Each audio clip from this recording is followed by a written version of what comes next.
Now that we've been over our tools and into our brush settings in a little bit semi-in-depth way, we'll jump over into our other fundamental part of Photoshop, which is our layers and our layer masks. Our layers, as we showed in the first video, is over here on our right hand side.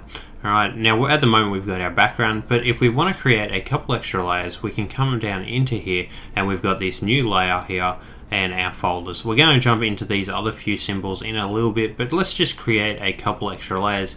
And now we've got our layer 1 and layer 2 plus our background layer. And you'll notice here our background layer is locked, which means we can't make any adjustments to it.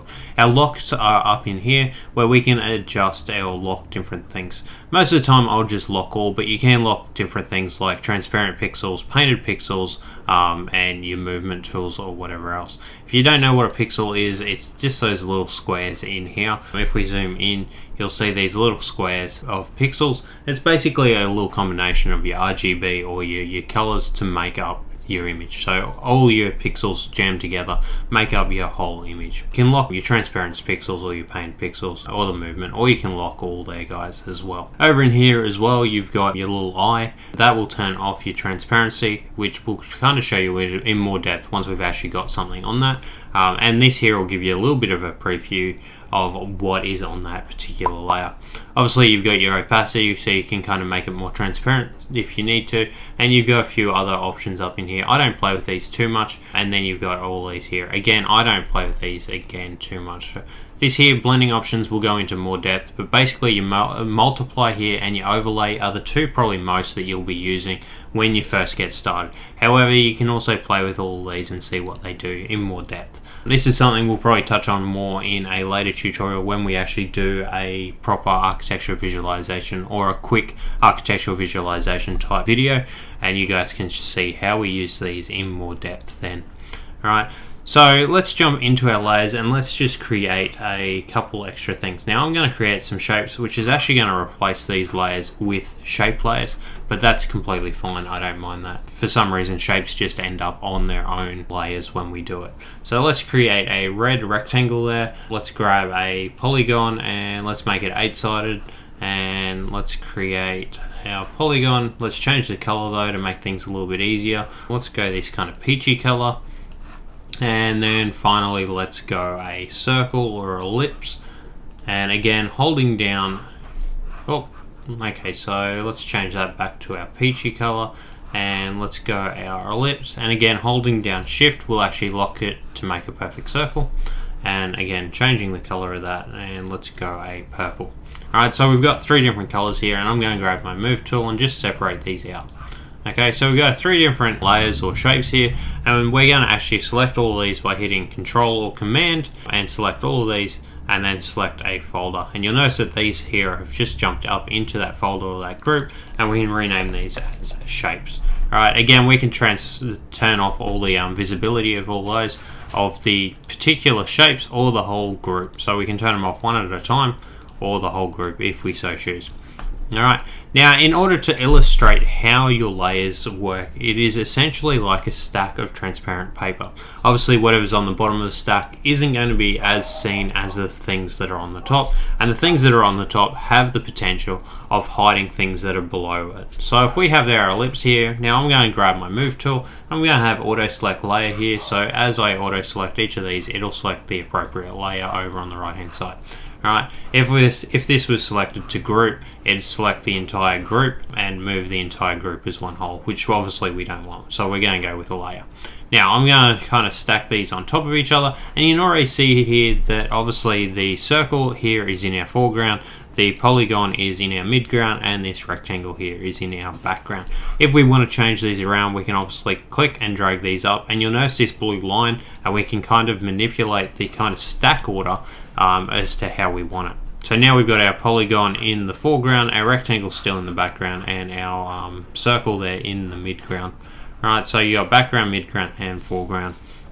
Alright, now this will kind of blend into our blending mode, so let's jump into our blending modes and just show you guys what multiply will do. And you can see here that multiply will kind of show through, and overlay will do something kind of slightly different, where you're kind of just doing an overlay over to this existing shape.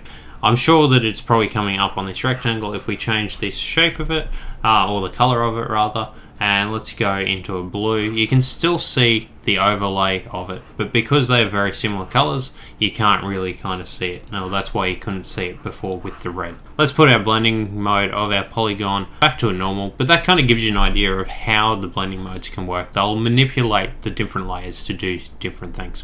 Again, we'll cover these in more depth later on, but for now, understanding how the layer stack works and how blending options work as well. Again, you can kind of change your opacity and that kind of make them more see-through if you so choose. And again, I've already showed you guys how to move these around.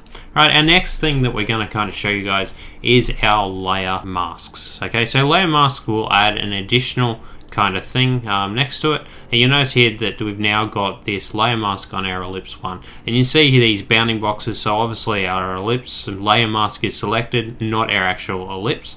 Alright, so just make sure that when you're playing with layer masks, you've got the correct thing selected. Okay, so your layer mask will essentially allow you guys to show and hide different things depending on how you paint on the layer mask.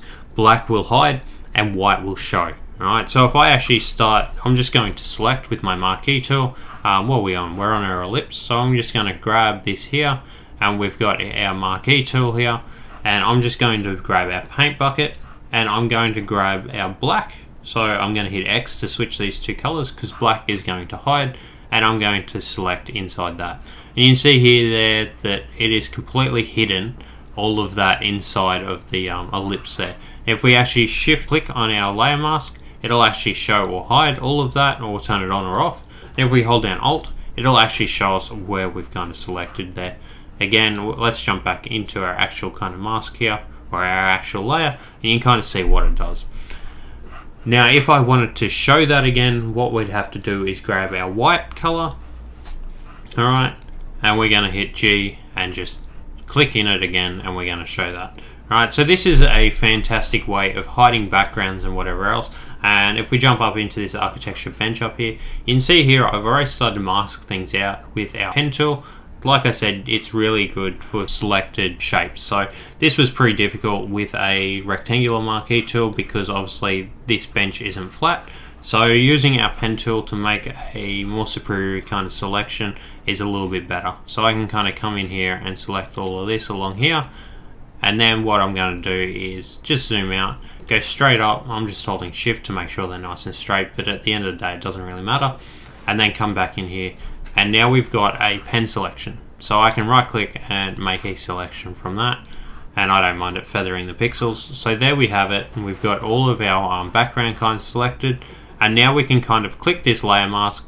And again, I'm wanting to hide this top part, not the bottom. So it's actually inverse the selection I want. So we're going to inverse that by hitting Command and I.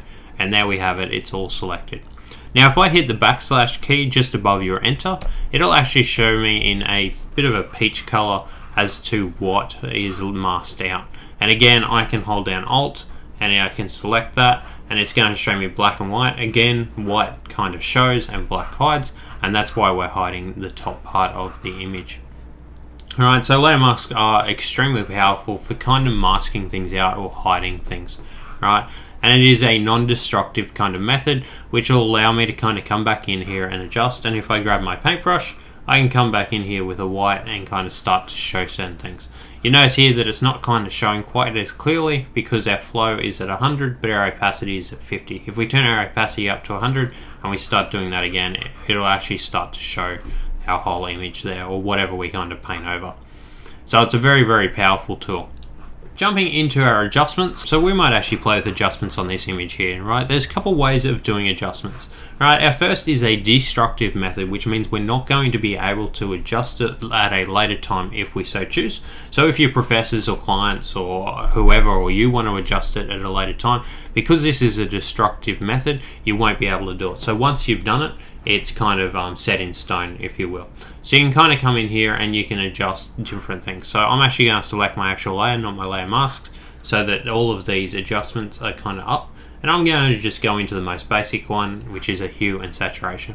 It's going to bring up this dialog box, and I can obviously drop our saturation down slightly, which is kind of bringing out some of the color. And maybe I want to increase the lightness or drop the darkness accordingly, right? So it's going to allow us to do certain things. Alright, you can actually jump and do certain different things, and you can start playing with all of these. However, I'm not going to really want to do this too much. I'm just going to keep it on the default and slide the duration down. Right, you can also adjust your reds, yellows and greens. So if we actually come up to our default, and now we've got these yellows here, so if I actually want to come into my yellows and drop the yellows back slightly, right, it will not affect anything else that doesn't have yellow pixels in it. So in that way you can kind of make it really kind of detailed if you so choose. Alright, but that is the distractive method. If I hit cancel and I come into here, I've got adjustments up in here. Again, if you don't have this, go into window and go into adjustments, or we've got these adjustments down in here as well. So again, we've got hue and saturation here, which we can click on, or we've got hue and saturation here. Alright, so if we click on that, again, we've greeted with pretty much the same dialog box, but instead of it popping up in the center, it's just in here. And we can drop our saturation for the entirety, or we can come back in and do our yellows, or maybe we want to punch up the yellows and make them super yellow. Alright, just bear in mind that whatever you're doing, it's going to, smaller details or smaller changes are probably going to work best unless you know what you're really kind of doing. Alright, so depending on that, it's going to adjust the entirety of the image. So if I come back into our layer 1 and I'm going to hit Command D to deselect these marching ants, right, and let's just throw on a layer mask by doing our other method, which is a hue and saturation, right, and I'm just going to move that up to affect everything. Alright, and again, if I select everything, if I don't change this layer mask here, you'll notice that it's changing the saturation of everything there, guys. However, if I only want to select the thing underneath, what I can do is hold down Alt, and you'll notice it comes up with this little arrow, and I can click that, and now it's only affecting the shape folder. Right, if I just want it to affect maybe the rectangle, I can drop that down, alright, just above the rectangle, hold down Alt again and click on that. And now whenever I adjust this, it'll only affect that one rectangle. Alright, so in that way you can kind of tailor this to your own liking. But in this way you kind of got to make sure that you've got this little arrow so it's only affecting this one layer beneath it and not all of the layers in the image. Alright, so that's going to kind of wrap up our layers and layer masks. We're not going to go into these channels and paths because you're not going to want to deal with them too much when you're first starting out with Photoshop. Maybe it's something we go into in a later tutorial, but for now we're just going to leave it so as not to confuse you too much. So yeah, I'll see you guys on the next section of these tutorials.